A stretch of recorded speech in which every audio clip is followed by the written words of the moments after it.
Chers abonnés, bonjour, bon après-midi, bonsoir, je suis très content de vous retrouver. Alors, je ne sais pas si le son, il est bon là. Est-ce que le son, il est bon?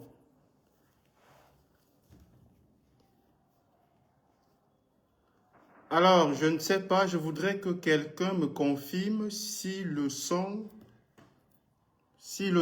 il est bon. Je ne sais pas si vous m'entendez. Est-ce que vous m'entendez?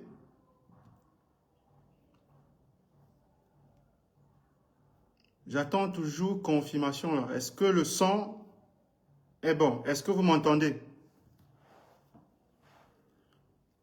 Je ne sais pas si quelqu'un peut me confirmer dans les commentaires si le son est bon.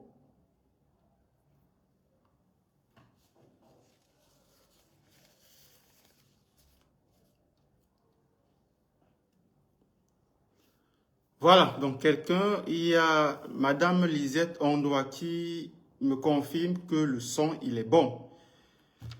Bonjour, bon après-midi, bonsoir, je suis très content de vous retrouver pour cet exercice dans lequel je ne suis pas régulier. Donc en 365 jours, on compte maximum une ou deux fois que je fais un ou des directs. Donc, généralement, je ne suis pas très actif dans ce domaine-là. Et on va attendre encore quelques petites minutes, le temps que les gens à qui j'ai donné rendez-vous ce matin se connectent, que les abonnés se connectent, que les internautes se connectent, que les Camerounais se connectent. Donc, on va patienter encore juste quelques petites minutes et ensuite, on va rentrer dans le vif du sujet. Donc, on va attendre quelques secondes et on va lancer sans plus attendre notre direct. Alors, ce direct, il est également diffusé sur mon compte YouTube. Vous pouvez également le retrouver sur YouTube. Donc, YouTube, c'est au cas où ici, voilà, la page disparaît ou alors que le direct, il s'arrête. Donc, vous pouvez le suivre sur YouTube. Dans quelques petites secondes, le temps de... Voilà, j'aurais bien aimé partager le direct sur Telegram afin d'inviter les abonnés à se connecter. Quelques secondes, s'il vous plaît.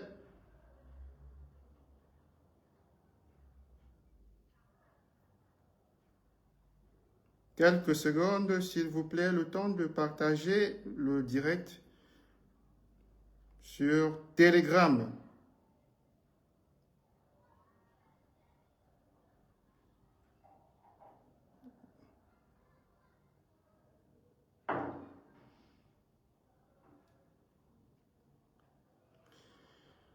Voilà, chers abonnés, bonjour, bon après-midi, bonsoir. Merci de votre patience. Aujourd'hui, je ne vous ai pas trop fait galérer. Alors, ce direct a pour but de revenir sur les circonstances de l'assassinat d'une jeune demoiselle, d'une jeune dame à Yaoundé. Elle s'appelait Merveille Mbela et elle était âgée de 23 ans. Hier matin, il y a une nouvelle qui s'est répandue dans les réseaux sociaux, information selon laquelle une jeune femme sortie avec ses copines pour prendre un pot a été laissée en compagnie de certains hommes, de certains individus rencontrés dans un lieu de joie, dans un bar, dans un snack. Et par la suite, ces individus auraient abusé d'elle avant de l'assassiner. J'avoue que c'est la première fois que je me fasse schématiser parce que, comme vous l'avez constaté, j'ai relayé exactement cette version. Mais plus tard, j'ai décidé d'en savoir un peu plus. Qu'est-ce qui s'est passé exactement? Et au terme de ma petite enquête, j'ai découvert alors ce qui était jusqu'ici, j'ai découvert ce qui était ici un acte prémédité par un individu qui est connu à Yaoundé et qui est le garde du corps, l'homme de main d'un certain Mbienou que j'avais toujours jusqu'ici dénoncé. Alors, ceci étant dit, on va sans tarder entrer dans le vif du sujet. Madame Mbela, madame parce que elle est mariée, elle n'avait pas encore officiellement divorcé. D'après des sources familiales, Merveille Mbela était tombée enceinte très tôt. Et ses parents lui avaient demandé tout simplement d'épouser le père de son enfant, ce qui d'ailleurs fut chose faite. Sauf que par la suite, les choses se sont corsées lorsque Madame Mbela a décidé de retourner chez ses parents après avoir subi des violences conjugales. Alors là, c'est une source qui m'est venue au sein de la famille. Et entre-temps, il fallait très bien qu'elle vive, qu'elle reprenne ses études et surtout qu'elle finance ses études. Pour ce faire, il lui fallait, n'est-ce pas, comment dirais-je, il lui fallait de l'argent, il fallait qu'elle trouve des finances pour ses études. Donc c'est ainsi qu'elle avait trouvé un emploi dans une structure à Yaoundé, une banque, dit-on. Et dans la zone était situé un restaurant. Le restaurant, il s'appelle exactement, donnez-moi quelques secondes, je l'ai noté quelque part pour ne pas oublier. Le restaurant s'appelle le Zanzi. Restaurant situé au quartier Bastos à Yaoundé. Le restaurant est situé au quartier Bastos. En fait, c'est un restaurant lounge. Donc voilà, on danse, on joue de la musique, on prend un verre, etc. Donc, elle avait l'habitude, Merveille Mbela avait l'habitude de se rendre à ce restaurant pour manger. Et il y avait donc un propriétaire qui se présentait comme un Sénégalais. Permettez-moi de faire une petite parenthèse. J'ai constaté que beaucoup de Camerounais ont des problèmes avec la lecture. Alors hier, j'ai fait une vidéo dans laquelle je reprenais exactement, comment dirais-je, les termes, les phrases, les mots qu'avait employé cet individu pour se présenter auprès de Merveille Mbela. Donc, il se faisait passer pour un Sénégalais. Alors, les gens ont commencé à dire, ah oui, il a dit qu'il est Sénégalais. Donc, je ne comprends pas exactement quel problème beaucoup d'entre nous ont avec la lecture. Donc, il est très important de lire et de comprendre. Donc, l'individu en question, qui s'appelle Mbansena Paulin, se faisait passer auprès de la fille pour un Sénégalais. Voilà, il se faisait passer auprès de la fille pour un Sénégalais. Et il avait tenté à de nombreuses reprises de conquérir Merveille Mbela. Mais celle-ci n'a jamais été intéressée par, voilà, par ces, comment dirais-je, par ces attaques, par ces attaques de séduction. Ici, jusqu'ici, il n'avait jamais renoncé à son projet. C'est ainsi que Mbansena Paulin, qui est le bras droit de Steven Mbienou. Alors, je vais revenir, je sais que Mbienou est connecté, je sais qu'ils sont tous là. Les gens ont commencé à me dire ce matin, mais oui, mais pourquoi tu parles de Mbienou? Mais quand j'avais révélé qu'un homme à Yaoundé avait assassiné un enfant de 6 ans, et que cet homme était le père de l'artiste et l'idole, mais vous étiez très bien content. Vous étiez aux anges, vous étiez très content quand je dis que c'était le père de l'artiste et l'idole, qui n'avait strictement rien à voir avec l'acte ou les actes causés par son père. Vous étiez très content. Mais lorsqu'on dit qu'il s'agit du bras droit de Steven Mbienou, qui est de plus impliqué dans des choses terribles que par le passé, j'avais en de nombreuses circonstances dénoncées. Alors, je constate également que la précarité, la pauvreté au Cameroun a rendu des gens, je ne sais pas, des gens ont perdu le cerveau en fait. Des gens idolâtres sont tombés dans une espèce d'idolâtrie à l'endroit de certaines personnes. Je ne sais pas exactement ce qu'elles donnent, ce que ces personnes leur donnent. Et il est donc difficile, il vous est donc interdit de critiquer cette personne sans que l'on vous taxe de jaloux, de méchant, de je ne sais pas trop quoi. Mais je vais revenir sur les termes jaloux, puisque beaucoup de personnes m'accusent d'être jaloux de Mbienou et surtout d'être un pauvre. Voilà, je fais ça parce que je veux en rentrer dans ses bonnes grâces pour qu'il me donne de l'argent. Alors, je vais répondre à cette stupidité au courant de notre entretien. Alors, je reviens, je referme la parenthèse.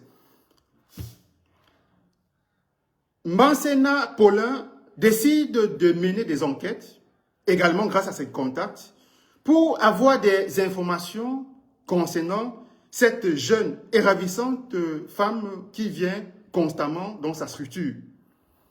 Et il découvre que Merveille Mbela travaille, bien entendu, et qu'elle se rend régulièrement dans une structure, plus précisément un centre de beauté qui appartient à sa mère. C'est ainsi que Mbansena Paulin décide d'appeler la structure en question et prétend vouloir s'y rendre pour effectuer les soins de beauté. Je ne sais pas s'il voulait se faire une manicure, une pédicure, j'en sais rien, mais il a dit qu'il voulait se faire des soins. C'est ainsi qu'il se rend dans cette structure et pendant plusieurs heures, jusqu'à la tombée de la nuit, 20 heures plus précisément, il tient compagnie à la maman et à Merveille Mbela. Il faut qu'on se comprenne parfaitement. Et 20 heures, il arrive, le soir il arrive, la maman et sa fille veulent rentrer. Tel un bon samaritain, Mbansena Paulin propose de les raccompagner à leur domicile. Elles acceptent tout naturellement. Et ils prennent ensemble la route. Quelques mètres plus loin, il effectue un arrêt. Il prétend une nouvelle fois vouloir effectuer des achats. C'est ce qu'il dit.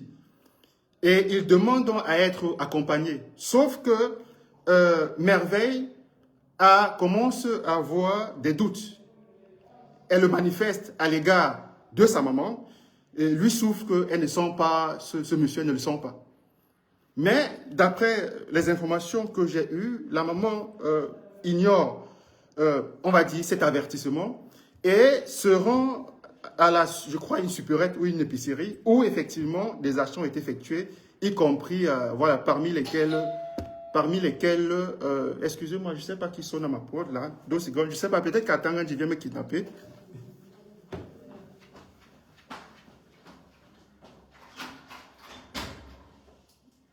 Je suis occupé là,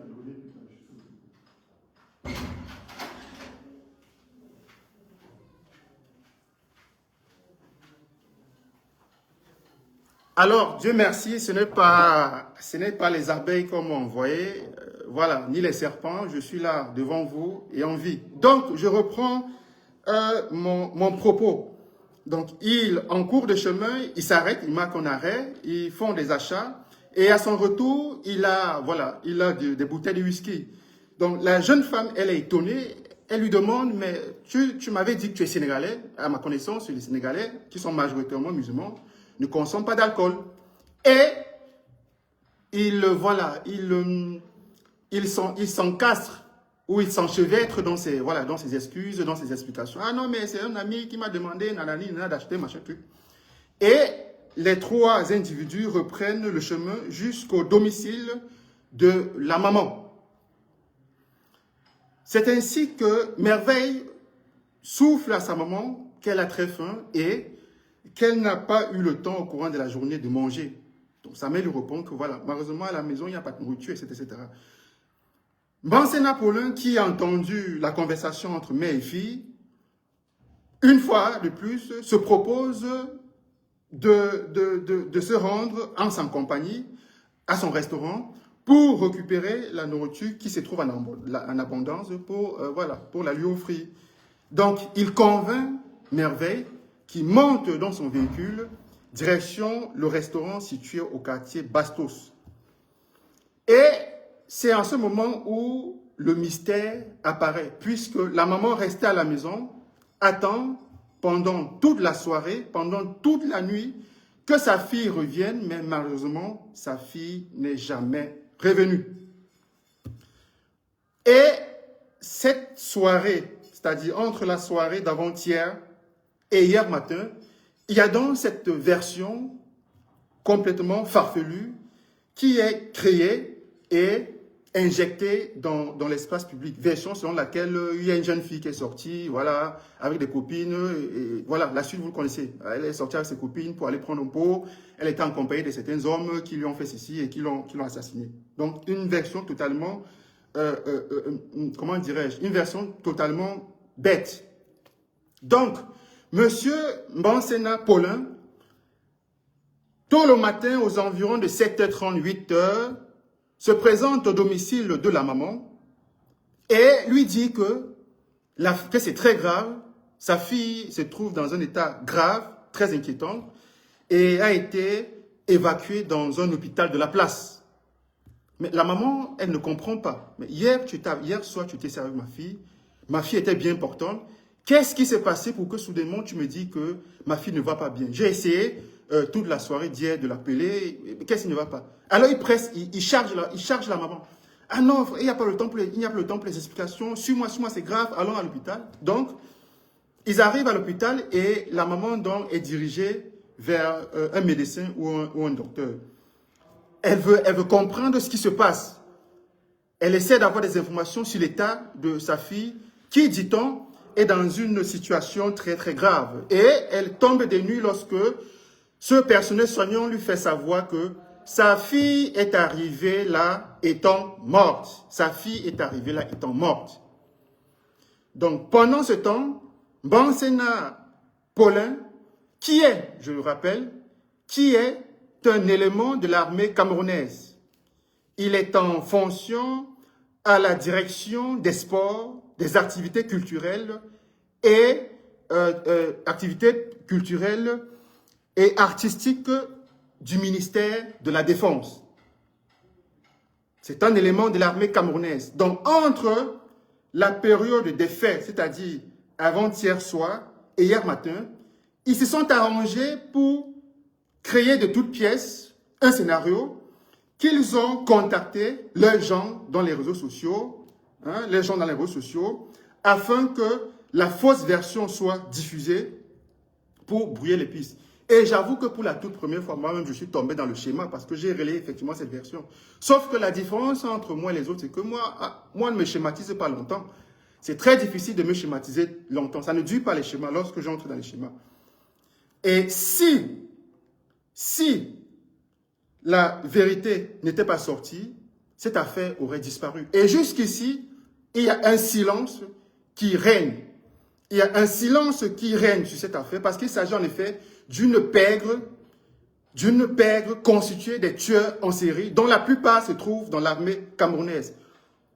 On va continuer. Alors, quand il y a dans cette fausse version qui est mise sur la place publique, la famille qui est inquiète et qui voit très exactement la direction que prend cette affaire, décide de contacter un oncle qui lui-même est commandant.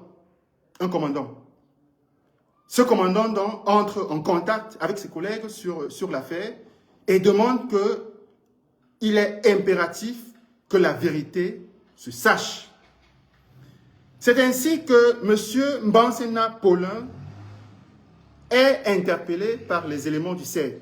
Alors, je vais vous montrer la photo de son interpellation et ceci va confirmer l'amitié, la fraternité qui existe entre Mbansena Paulin et ses collègues hommes en tenue. Alors, donnez-moi juste quelques petites secondes, le temps de trouver cette photo. Cette photo qui est là quelque part. Voilà. Voici Mbansena Paulin. Il est là avec un ensemble carrelé. C'est lui qui est là. À côté de lui, il y a un gendarme. Alors, c'est quelqu'un qui vient d'abuser sexuellement d'une jeune femme, qui vient de l'assassiner, qui est interpellé, qui n'a pas de menottes.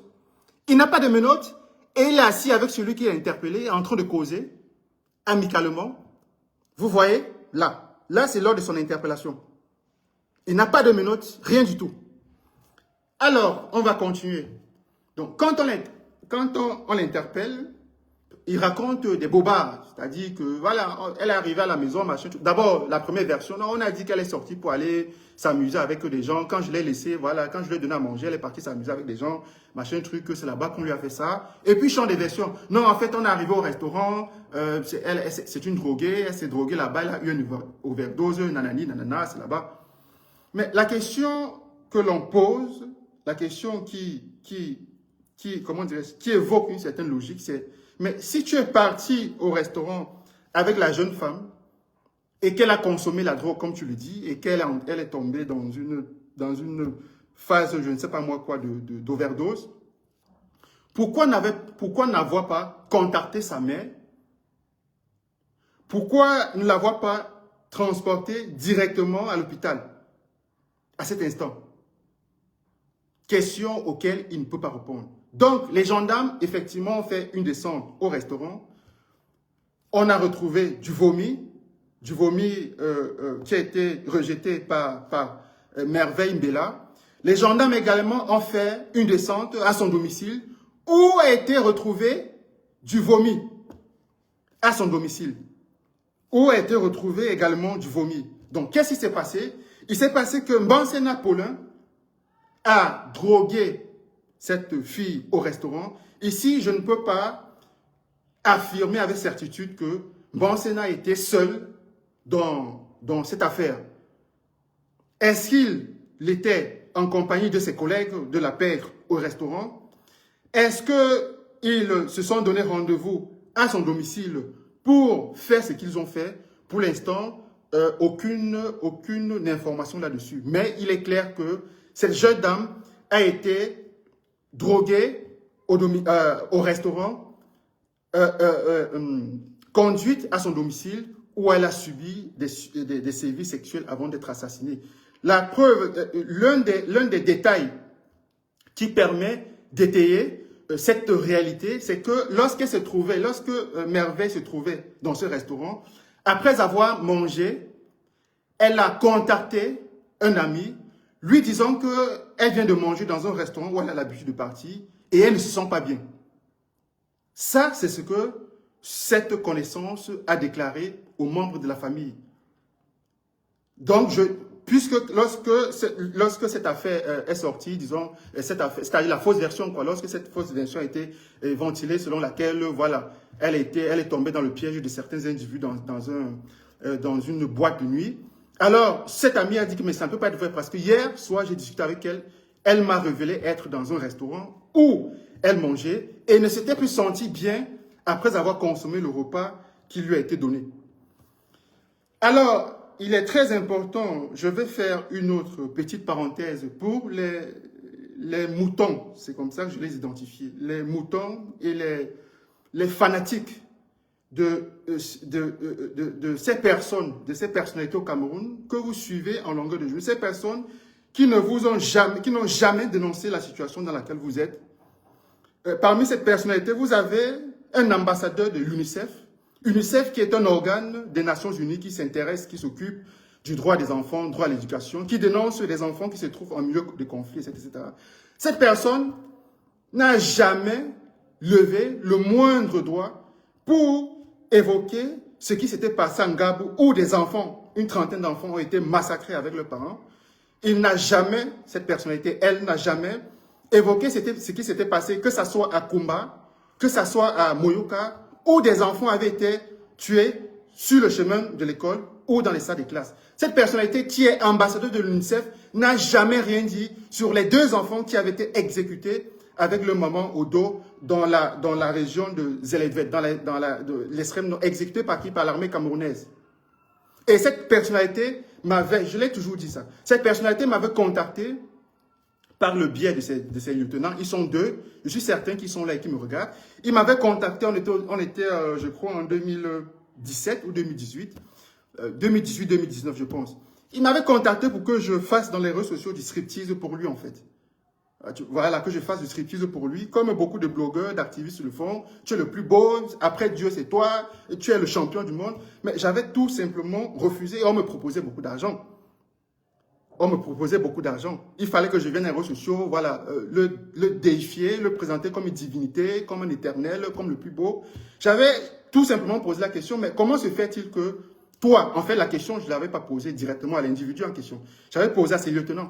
Comment se fait-il que quelqu'un qui est ambassadeur de l'UNICEF, il ne dit jamais rien sur des enfants qui sont tués dans son pays, il ne le dit pas pour accabler son père, qui est à la présidence de la République, M. Biya, mais pour attirer l'attention de la communauté internationale sur ce qui se passe dans son pays. Il ne l'a jamais fait. Donc, vous avez là des gens qui sont complètement abrutis et je pense que, je ne leur en veux pas, je pense que ces gens-ci sont, comment dirais-je, ça vient en fait, ça vient de la précarité, des situations difficiles dans lesquelles ils se trouvent. Alors ça, c'est pour répondre aux gens qui disent que voilà, je suis un jaloux, je suis un foiré, je veux de l'argent. Bien nous, je vais parler de bien nous. Bien nous, il y a de cela 5 ou 6 mois, je n'ai pas la période exacte, il y a de cela 5 ou 6 mois, bien nous m'a contacté par le biais de l'un de ses lieutenants, qui est là, que je sais qui me regarde. Bien nous m'a contacté il y a 4 ou 5 mois. Il y a des voices, parce qu'il échangeait, on échangeait. En fait, il a envoyé des voices à son gars me les envoyait, et je lui envoyais mes réponses. Il était question que il me recrute pour que je fasse exactement dans les réseaux sociaux ce que beaucoup d'autres personnes font là. C'est-à-dire, voilà, c'est le plus beau, vraiment, il est très chaud, il est très mignon, sa femme c'est Beyoncé, vraiment, voilà, pour que je devienne une sorte de clown, quoi, dans les réseaux sociaux. Et j'ai dit à Mbienou, il y a de cela 6 mois, j'ai dit à Mbienou, que Mbienou, je ne peux jamais de ma vie te défendre parce que tu as du sang sur les mains. Mbienou a renvoyé les voices sont là. J'avais promis à son lieutenant de ne jamais, puisqu'on s'était entendu, j'avais promis de ne jamais publier ces voices, c'est-à-dire ces échanges. C'est une promesse que j'avais faite. Bon, peut-être qu'après ce direct, il va aller, voilà, il va aller démentir, mais je vais m'en tenir à ma promesse. Je vais tenir promesse. Je ne diffuserai pas les échanges, que ce soit les échanges ou les voices de Mbienou qu'il m'a envoyé. Il jurait, ah non, vraiment, je n'ai jamais rien fait. Je n'ai jamais tué quelqu'un. Vraiment, je ne connais rien. Ouais, machin, je l'ai qu'un Mbienou, jamais. Et qu'est-ce qu'il me disait, pas Mbienou lui précisément, c'est-à-dire que son lieutenant, qu'il me disait que ils ont acheté tout le monde au Cameroun. Ils ont acheté des blogueurs, ils ont acheté des activistes, ils ont acheté des médias, ils ont acheté des journalistes, ils ont acheté un certain nombre de personnes au Cameroun. Mais je suis jusqu'ici la seule personne qui a toujours résisté. Ça date de 5-6 mois, je pense. Et je sais que à la suite, si jamais j'avais donné mon accord, j'aurais eu beaucoup d'argent. Alors ça, c'est pour répondre aux abrutis qui disent que je m'acharne contre lui parce que je veux de l'argent. Parce que si je voulais de l'argent, j'aurais pris l'argent de la première personne qui m'avait contacté pour que je fasse du striptease pour lui. Et à cette époque, je me trouvais dans une situation financière très grave. À cette époque, je dormais dans les rues au Maroc. À cette époque, j'étais au Maroc. C'est-à-dire que nous sommes en 2017, je crois, 2017, 2018, je ne me rappelle pas. Je dormais dans les rues au Maroc. Donc, si j'étais dans la famille qui voulait l'argent, j'aurais pris cet argent pour améliorer mes conditions de vie. J'avais refusé de prendre cet argent. Parce que j'ai la chance d'avoir été élevé par mes grands-parents, par mon arrière-grand-mère, qui matin, midi, soir me martelait que le cadavre d'un chien a plus de valeur qu'un homme sans dignité. Et je suis resté fidèle à ça jusqu'au jour. Il n'y a personne dans les réseaux sociaux qui viendront voir et me dire que j'ai de l'argent en diamant pour qu'ils disent telle chose. J'ai de l'argent en diamant pour qu'il aille saboter telle personne. Je ne l'ai jamais, jamais, jamais accepté. Bien entendu, il y a des gens qui me font des cadeaux. Il y a des gens souvent qui me contactent. Franchement, t'encourage. On aime beaucoup ce que tu fais. Voilà, voilà. Est-ce que tu as un PayPal? Je peux t'envoyer 50 €. Est-ce que tu as un PayPal? Je peux t'envoyer 100 000, etc., etc. Mais je n'ai jamais perçu le moindre centime pour dire des choses sur les gens. Mais il y a ma tante, la Célestine Ketcha. Il y a beaucoup de personnes qui pensent que quand je dis que Célestine Ketcha, c'est ma tante, ils ne croient pas. Ma tante est ministre de Paul Biya. Ma tante, Célestine Ketcha, c'est la cousine à ma maman. Donc, si je voulais l'argent là, je vais appeler ma tante là. Il y a maman, on dit que, Menouli, vraiment, ça ne va pas sur moi. Tu fais comment, maman? Paye-moi un billet d'avion, je rentre au pays. J'ai applaudi Paul Biya matin, midi, soir. Je vais demander pardon à Paul Biya que tout ce que j'ai fait dans les réseaux sociaux pendant déjà presque une dizaine d'années, là, je lui demande pardon, je me mets à genoux. Ma tante va m'envoyer un ticket, je vais prendre l'avion et rentrer au Cameroun. Je serai accueilli à Simalène par la CRTV. Et ma tante, certainement, elle aurait une promotion, en fait. Je l'ai toujours refusé. Parce que je me souviens de l'enseignement de mes grands-parents. Sois un homme digne. Il est important. Donc, quand vous venez là, vous qui n'avez ni pas d'électricité, pas d'eau, pas d'infrastructure de santé, on vous tue au quotidien comme des canards. Je suis certaine que cette petite fille de Merveille Mbela fait partie de ceux et celles qui, matin, midi, soir, m'identifiaient comme celui qui est un haineux, qui est un suprémaciste bamléké, qui veut chasser Paul Biya pour mettre son frère Kamto Bamléké au pouvoir, qui déteste le Cameroun. Je suis certain, sûr. Mais je l'ai toujours dit, ton tour va arriver. Et c'est une question de temps. Et quand ton tour va arriver, je serai là pour publier. Alors, il est important que cette parenthèse soit faite. Donc, ce n'est pas tout le monde qui est achetable. Ce n'est pas tout le monde qui est un mendiant. Ce n'est pas tout le monde qui est là parce que on veut, comment dirais-je, on veut s'en prendre aux gens pour en retour recevoir de l'argent. Donc, voilà, il est important que je fasse cette précision. Pourquoi est-ce que Mbienou est cité dans cette affaire? Mbienou est cité dans cette affaire. Bon, il n'est pas directement impliqué dans le décès de cette jeune femme. Mais il s'agit de son bras droit avec qui ils ont fait des choses mauvaises au Cameroun par le passé, choses que j'avais dénoncées à cette époque. À cette époque, toujours quand j'ai dénoncé, oh, vraiment, tu es jaloux de Mireille Blanche, c'est parce que tu veux épouser Mireille Blanche, machin, truc, tu dragues Mireille Blanche, nanani, nanana. Ah, mon frère, nous on n'a rien, on n'a pas de l'argent, nous ne sommes pas beaux. Je vais faire comment pour voir Mireille Blanche? Moi-même, je sais que ce n'est pas mon niveau. Mireille Blanche, c'est le mont Everest, là. C'est-à-dire que moi, je suis quoi? Je suis rien. Je ne suis même pas la colline de Baranté. Donc, là, maintenant, il faut qu'on mette les choses au clair. Je vais rassurer leurs fanatiques, hein, leurs idolâtres, que vraiment, ce n'est pas mon niveau. Vraiment, je ne peux pas. Voilà. Donc, M. Mbienou et son bras droit et son bras noir, Mbansena Paulin.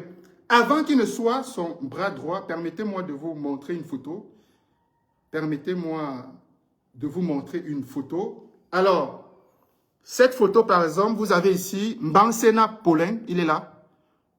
L'homme qui a enlevé, qui a drogué et qui a assassiné la jeune Merveille Mbela. Il est là, le bras droit de Mbienou. Et Mbienou lui-même, il est là. Je ne sais pas si vous voyez bien là, c'est là. Les deux sont là. Très bien. Avant que M. Mbansena Paulin, qui est, il est important que je rappelle, est un élément de l'armée camerounaise, avait pour bras droit un certain Njona Hubert. C'est Njona Hubert qui était chargé d'effectuer du sale boulot pour Mbienou. C'est lui qui transportait des valises d'argent. C'est lui qui partait effectuer des missions assez obscures. C'était lui qui servait de courroie entre Mbienou et un certain nombre de personnalités au Cameroun. Il se passe quoi? Il se passe que Mbienou, là nous sommes en 2000, je crois 2022, 2023. Je pense, 2022, 2023. J'espère que je ne raconte pas de bêtises. Donnez-moi quelques secondes pour que je vérifie là. Je ne vais pas vous raconter des bêtises. Voilà, nous sommes en 2023, 2022, 2023. Donc, monsieur, comment il s'appelle? Monsieur, c'est Kouadjo, c'est ça? C'est Kouadjo, Mbienou, veut se débarrasser de l'un de ses plus proches collaborateurs qui est une menace au sein de la structure OneXBet. Permettez-moi de prendre un petit verre d'eau.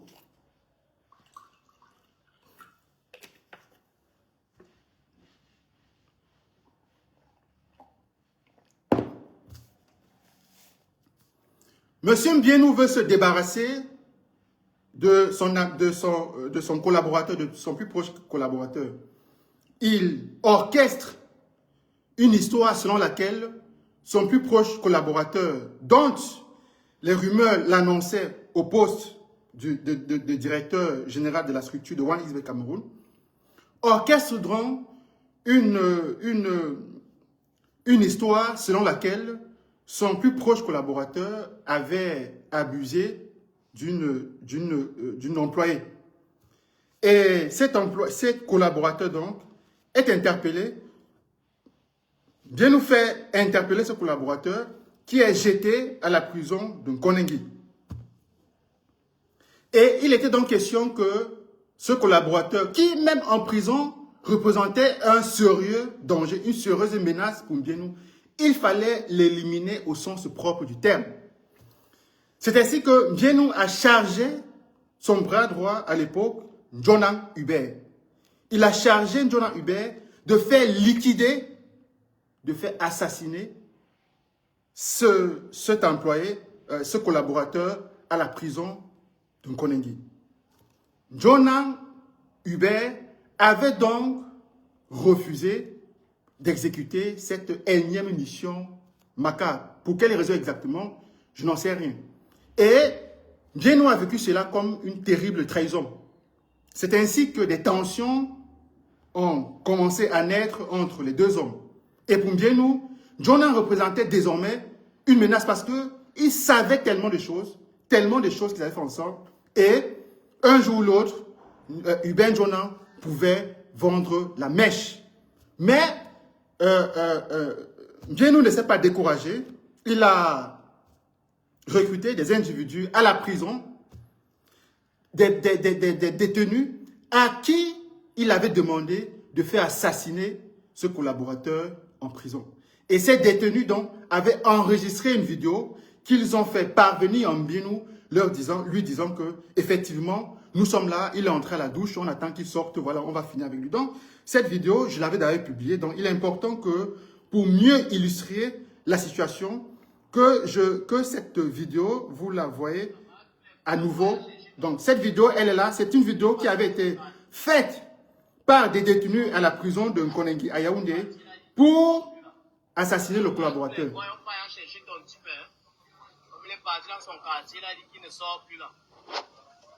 le chercher. Tous les enfants, on va le chercher. On attendait qu'il sorte, seulement on vient le chercher. On va rester tranquille, il va venir. Il va t'envoyer la vidéo toi-même. Lui-même, il va faire la vidéo à genoux, il va te demander pardon. On va rester tranquille. On va vivre au monde là. On avait du balle au pied. On va le chercher. Alors, c'est une vidéo que les détenus à la prison de Nkonengi à Yaoundé avaient enregistré et fait parvenir en Mbienou pour le mettre en confiance. On est là, il est entré à la douche, on attend qu'il sorte, on va lui faire la peau, on va lui demander, voilà, il va se mettre à genoux pour te demander pardon. Mais, fort heureusement, l'affaire ne s'était pas passée comme prévu. Donc, il fallait se concentrer sur Njona Hubert, qui avait compris que désormais, il était dans l'œil du cyclone et qu'il était important qu'il se sauve. C'est ainsi que Mbienou a recruté Mbansena Paulin. Il a recruté Mbansena Paulin pour finir avec Njona. Et, comme par mystère, l'enfant âgé de 12 ans à cette époque, l'enfant de Njona Hubert, une fillette de 12 ans, qui se trouvait à la maison, a été assassiné. Cet enfant avait été assassiné au domicile de Njona, alors que Njona était en fuite. Alors, je vais vous montrer la photo de l'enfant. L'enfant est là, l'enfant de 12 ans. La fille de Njona Hubert, l'ancien bras droit de Mbienou, qui avait été assassiné à son domicile après qu'il ait fait défection. Cet enfant est là. Je pense qu'à l'époque, il y a un média qui en avait d'abord parlé, un journal. Voilà, il y a un journal qui avait parlé comment la mafia assassine une fille de 12 ans à Yaoundé. Voilà, c'est là. C'est un journal du lundi 18 septembre 2023. C'est là, comment la mafia assassine une fillette à Yaoundé. Et donc, quand ils assassinent l'enfant de Njona, il faut en finir, pas seulement avec Njona, mais également avec sa famille. Donc, Njona était en fuite à l'ouest, plus précisément à Bafoussam. Et ils ont contacté, Mbienou a contacté un certain Choya Thomas, à l'époque commandant gendarmerie territoriale de Nkondombo. C'est lui qui était chargé de traquer Njona à Bafoussam et de le liquider. Ce commandant en question, il est là. Voilà, il s'agit de Choya Thomas, qui était le commandant de gendarmerie territoriale de Nkondombo. Il est là. Et il y a des voices, c'est-à-dire il y a des centaines de voices. Il y a d'ailleurs des messages où Mbienou demande au commandant de finir, voilà, de finir avec lui. Il y a tellement de messages là. Si vous me permettez, je peux en lire quelques-uns. Voilà, ça c'est Mbienou par exemple. Ça, ce sont des échanges entre Mbienou et le commandant. C'est là. Voilà, c'est là. Je lis pour vous. Je mets les dispositions grand. Le commandant qui répond super. Grand, n'oublie pas d'appeler Hubert. Flatté qu'il fasse sa vidéo. Donc, à cette époque, Hubert Njona avait donc décidé de choisir les réseaux sociaux pour s'exprimer. Et il faisait un certain nombre de révélations. Donc, il était question de séduire Njona en passant par le commandant, lui demandant de supprimer des vidéos. Donc, il y a eu un appel entre les deux là. Un appel à 9h05. L'appel a eu là. Et par la suite, c'est bon. Donc, comment il s'appelle?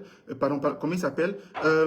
Mbienou qui dit au commandant, c'est bon, je t'ai fait un OM pour le carburant, 500 000 francs CFA. C'est là. 500 000 francs CFA. 500K. Je t'ai fait un OM pour le carburant, 500K. Je te fais un OM pour le carburant, le déplacement. C'est toujours Mbienou qui est là, qui discute avec lui.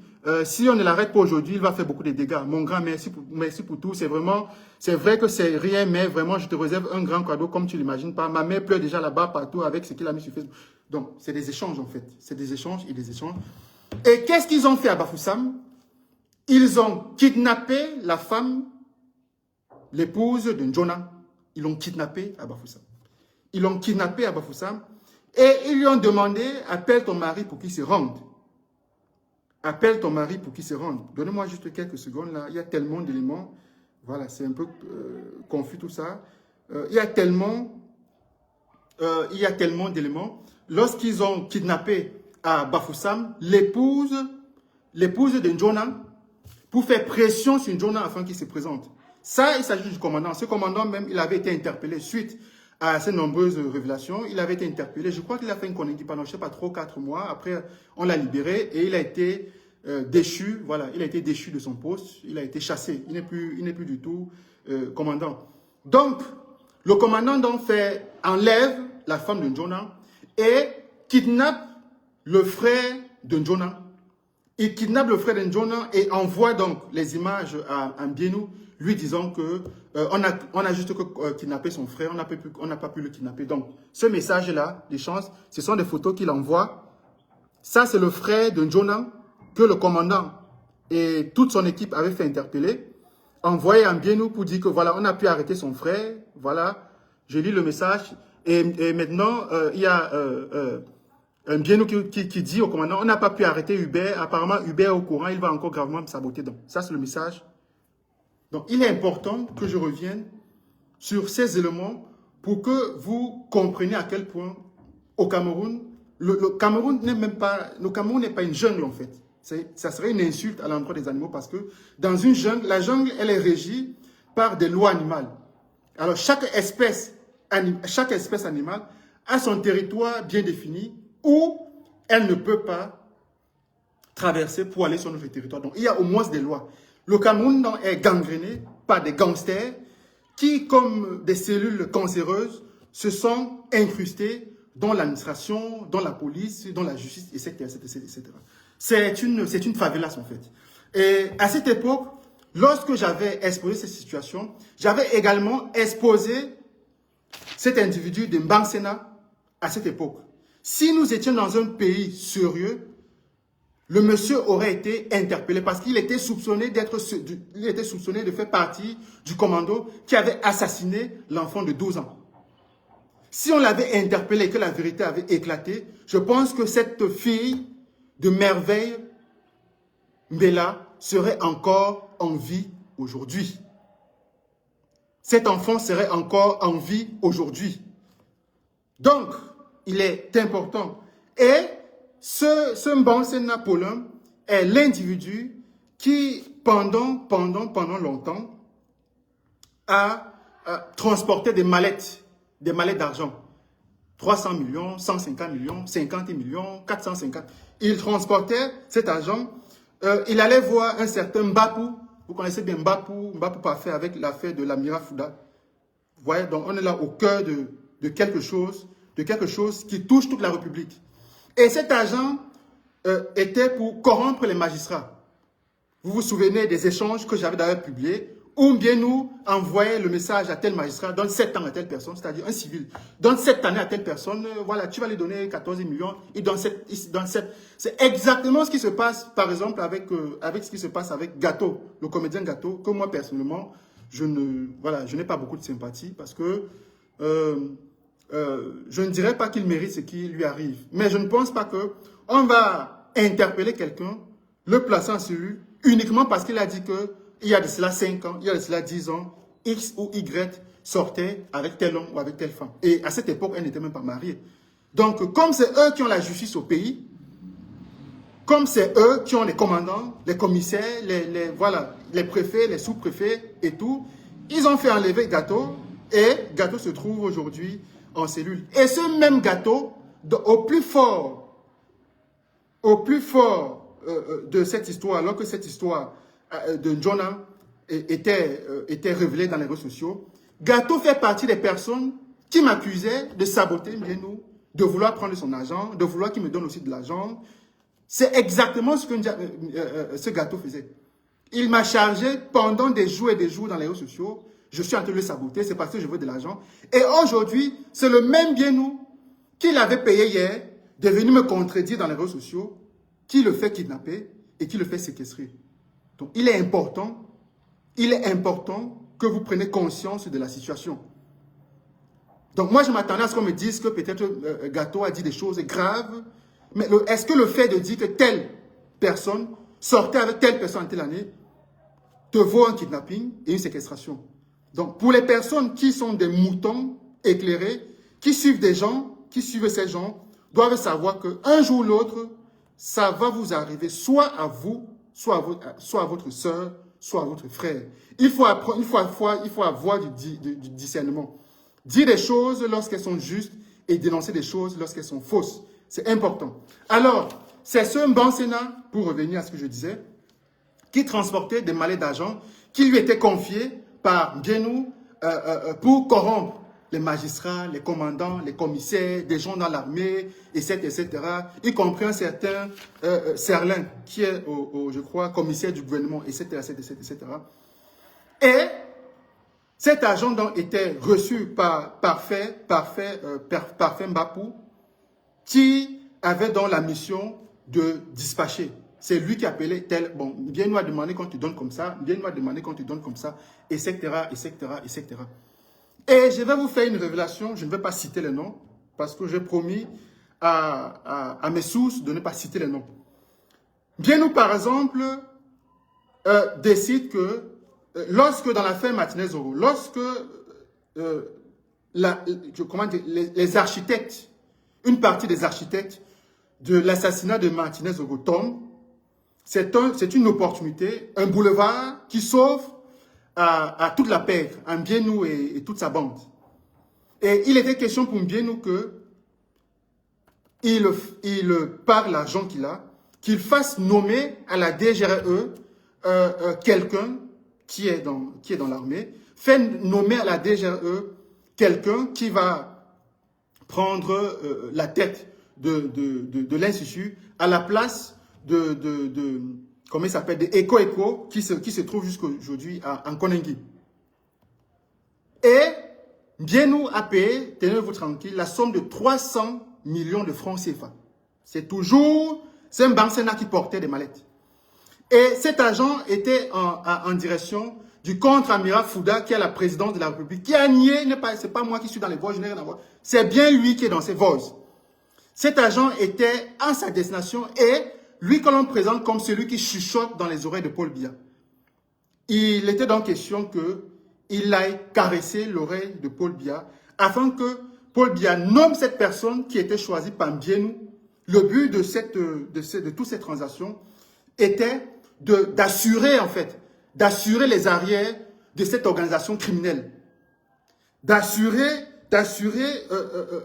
comment dirais-je moi, d'assurer l'existence et même la survie de ces criminels qui gangrènent l'administration, qui gangrènent la gendarmerie, qui gangrènent l'armée, qui gangrènent les postes de police, de commissariat, etc. au Cameroun. Et l'amiral Fouda avait pris cet argent, il a mangé cet argent en disant c'est-à-dire aux intermédiaires, que je ne peux pas accepter qu'un civil choisisse quelqu'un à ma place. Si c'est un militaire, c'est-à-dire que si c'est un collègue dans l'armée qui avait dit que bon, on va activer notre réseau pour que tel collègue soit à la DGRE, il aurait accepté, mais il ne peut pas accepter que ce soit un civil, c'est ce qu'il avait dit. Et donc, le message était parvenu donc à Mbienou. Mbienou a pété un câble et il a donc commencé à contacter certains pros disant que voilà, on m'a niqué 300 millions de francs CFA.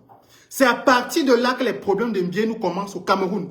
C'est à partir de ce... Mais est-ce que Mbienou vit encore au Cameroun? Mbienou ne vit plus au Cameroun. Mbienou a fui pour aller à Dubaï. C'est vrai que constamment, voilà, il vient sur au Cameroun, il fait, je sais pas moi, 1 semaine, 2 semaines et puis il repart. C'est à partir de cet instant que les problèmes de Mbienou commencent. Et je vous ai dit tout à l'heure que Mbienou m'avait contacté il y a cela 4 mois, je pense, pour que je sois sa stripteaseuse, sa danseuse. Pourquoi? Parce que ses amis du système avaient conçu un document que j'ai reçu, que j'ai ici avec moi. J'ai juré, j'ai promis de ne pas publier ce document. Je ne l'ai jamais publié.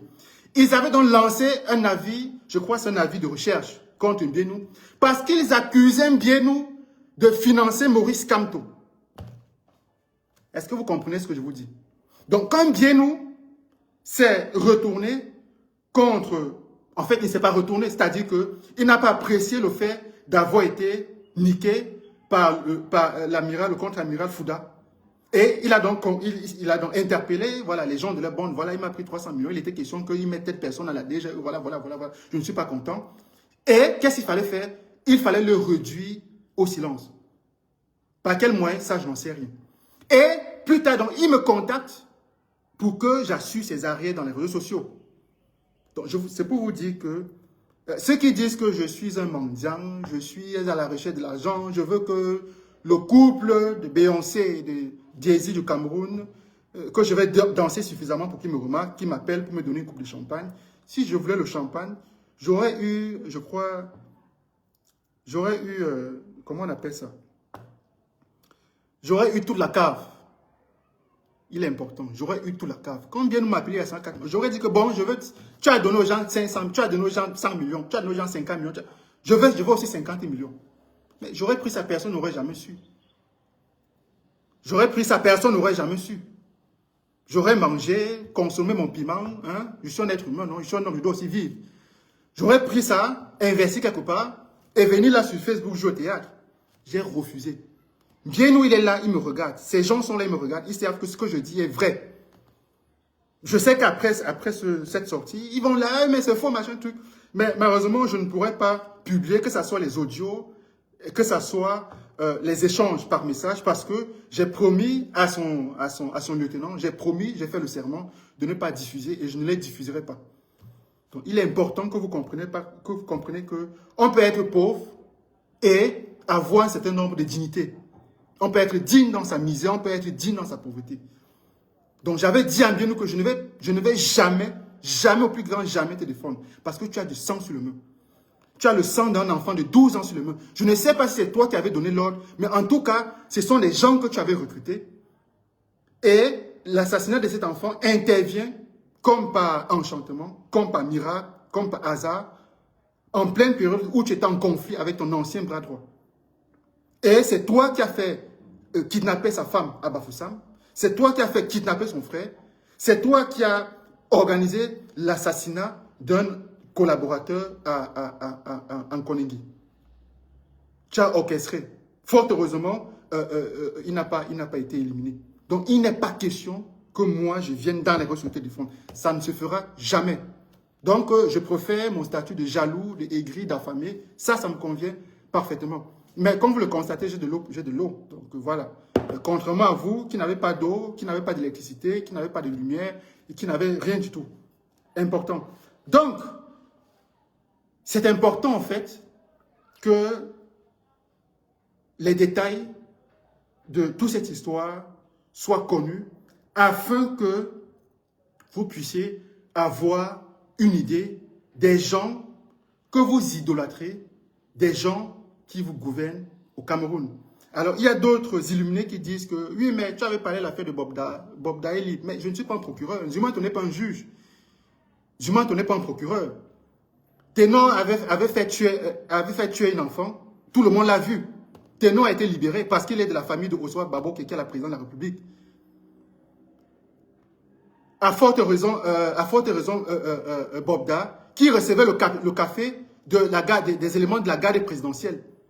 Tout récemment encore, Nganou a tué un enfant à Yaoundé, une enfant à Yaoundé. Je crois que c'est à Tangana ou c'est Mbala.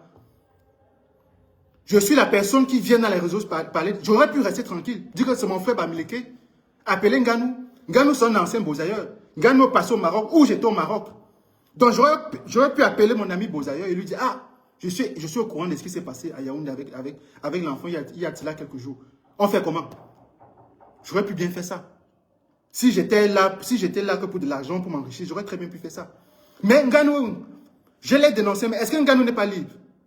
Est-ce que je suis le procureur pour aller faire interpeller Nganou? Est-ce que je suis un juge pour condamner Nganou? On l'avait vu dans l'affaire Martin Camus, qui avait drogué une gamine dans son bureau à Douala à coup de Jack Daniels, etc. et qui avait abusé d'elle. Est-ce qu'ils ont fait 6 mois à Nubel? Je sais que s'ils ont fait 6 mois. Mais est-ce qu'ils ne sont pas libres? Ils sont libres. Parce que c'est des gens qui sont importants pour le système, en fait. Parce que c'est des gens qui ont des amis, qui ont des connaissances, qui ont des proches dans le système. Donc, Zumanto, il est important que je le mette dans le crâne de certains écervelés. Zumanto n'est ni un juge, ni un procureur. Je dénonce un fait et je passe à autre chose. Et le but souvent de mes dénonciations est de vous amener à prendre conscience de la situation. Les cadavres que tout le temps vous voyez à Yaoundé là, les cadavres des jeunes femmes, ce sont ces gens, quand ils draguent une jeune fille, quand tu vas terminer d'insulter Zumanto là, tu vas sortir, tu vas porter ta jupe ou je ne sais pas trop quoi pour aller séduire, pour aller taper dans l'œil de quelqu'un, et tu vas taper dans l'œil de ces gens. Ils vont t'interpeller, ils vont te draguer. Quand tu vas refuser, ils vont te filer. Ils vont te filer et ce sont eux qui vont t'abuser et ce sont eux qui vont t'assassiner. Et c'est Zumanto qu'on va contacter. C'est ton père, c'est ta mère, c'est ton oncle. C'est ta soeur qui va me contacter. Ah, vraiment, voilà ma fille, voilà ma soeur, voilà ma nièce, voilà ma cousine. Zumanto, pardon, c'est moi qui vais aller publier. C'est moi qui vais aller publier sans prendre le moindre centime. Voilà, donc il est important que je fasse ces précisions-là pour dire que il ne s'agit pas d'une campagne de sabotage, je ne savais pas comment dirais-je, il ne s'agit pas de la manifestation de mon aigreur, voilà, destinée à provoquer chez ces personnes-là une sorte d'empathie à mon égard, pour qu'ils pensent que je suis là, qu'ils me donnent de l'argent. Il n'y a pas que de l'argent dans la vie, mes chers amis. C'est très important, il n'y a pas que ça dans la vie. Donc, voilà, je vais bientôt terminer. Ce Mbansena est, depuis hier, interpellé et je ne peux pas vous garantir s'il est toujours au CED. Ça, je ne le sais pas. Par contre, hier, il se trouve au CED. Je ne peux pas vous garantir s'il est toujours au CED. Il est important que je publie, que vous voyez sa photo, de telle façon que, quand vous allez le croiser dehors, dans la rue, dans un restaurant, dans un café, que vous preniez vos dispositions. C'est lui là, il est là. C'est Mbansena là, avec son patron, Bienou. C'est lui là. Donc, l'objectif de cette sortie, ce n'est pas pour exciter un procureur, un juge, parce que je sais que voilà, c'est des gens que Bienou par le passé a régulièrement soudoyé, a régulièrement payé, voilà, pour qu'il couvre ses arrières, pour que quand il y a quelqu'un qui dit quelque chose dans les réseaux sociaux qui n'intéresse pas, on appelle tel commandant, on appelle tel commissaire, qui envoie des éléments qui viennent vous kidnapper, etc. Donc, je fais ceci pour vous interpeller, pour que vous sachiez qu'il y a un tueur en série qui est dans l'armée camerounaise, qui a été interpellé hier après avoir abusé, après avoir drogué, abusé. Je ne sais pas si l'acte, il l'a fait seul ou s'il a été avec ses collègues de la PEC, ça je n'en sais rien. Qu'il a été interpellé hier et que il est fort probable que dans les jours qui arrivent, peut-être demain après-demain, il sera dans les rues. Et s'il se trouve dans les rues, si vous le rencontrez dans un endroit public, que vous vous souveniez que ce type, il est dangereux. Ne vous attendez pas à ce que la justice s'intéresse à cette affaire parce qu'il n'y a pas de justice au Cameroun. Ce sont eux partout qui sont au tribunal militaire, ce sont eux partout qui sont dans la justice, etc., etc., etc. C'était ça, comment dirais-je, le but de cette sortie d'aujourd'hui que je voulais bref. Alors, je ne sais pas s'il y a d'autres détails qui m'ont échappé, d'autres détails de cette affaire qui qui m'ont échappé. Donc, je vais terminer, je ne serai pas très très long, je vais terminer en appelant à votre vigilance. En appelant à votre vigilance que la grande criminalité qui gangrène, qui sévit les principales capitales camerounaises, plus précisément Yaoundé, ne sont pas un fait de hasard. Cette criminalité est parfois orchestrée, est parfois exécutée par des personnes qui sont censées veiller à votre sécurité, par des personnes qui sont censées vous protéger. C'était ça le but de ma sortie de ce jour. Et j'espère une dernière fois que vous avez tous mémorisé le visage de Mbansena Paulin, qui s'était fait passer pour un Sénégalais auprès de Merveille, pourtant est camerounais, est élément de l'armée camerounaise, est né dans le nord du Cameroun. C'était très important. On va espérer que la justice se soit faite. On espère tous que ce criminel, qui, après avoir éliminé cette pauvre jeune fille, a, en complicité avec ses amis du système, fabriqué une version selon laquelle elle a été victime de personnes inconnues. Si cette version était passée, il serait toujours là, libre, et sa prochaine victime serait là, parmi vous, là actuellement, là, en train de dire que je sabote, je suis un saboté, etc. Voilà, il était très important que je fasse cette sortie. Vous savez très bien que je ne suis pas habitué à cet exercice, mais quand il y a une situation que je considère assez grave, il est de mon devoir de venir vous apporter des précisions là-dessus. Vous verrez par exemple que toute la toile qui est achetée par Mbienou, il va y avoir des attaques. Peut-être que ça a déjà commencé, je ne sais pas. Il va y avoir des attaques contre la panthère. Mais vous savez très bien que parfois, les flèches du chasseur glissent sur la peau en cuir de la panthère. Sur ce, chers abonnés, je vous dis à la prochaine. Je vous souhaite une magnifique journée. Et surtout, prenez soin de vous. Bon après-midi à tous. Merci.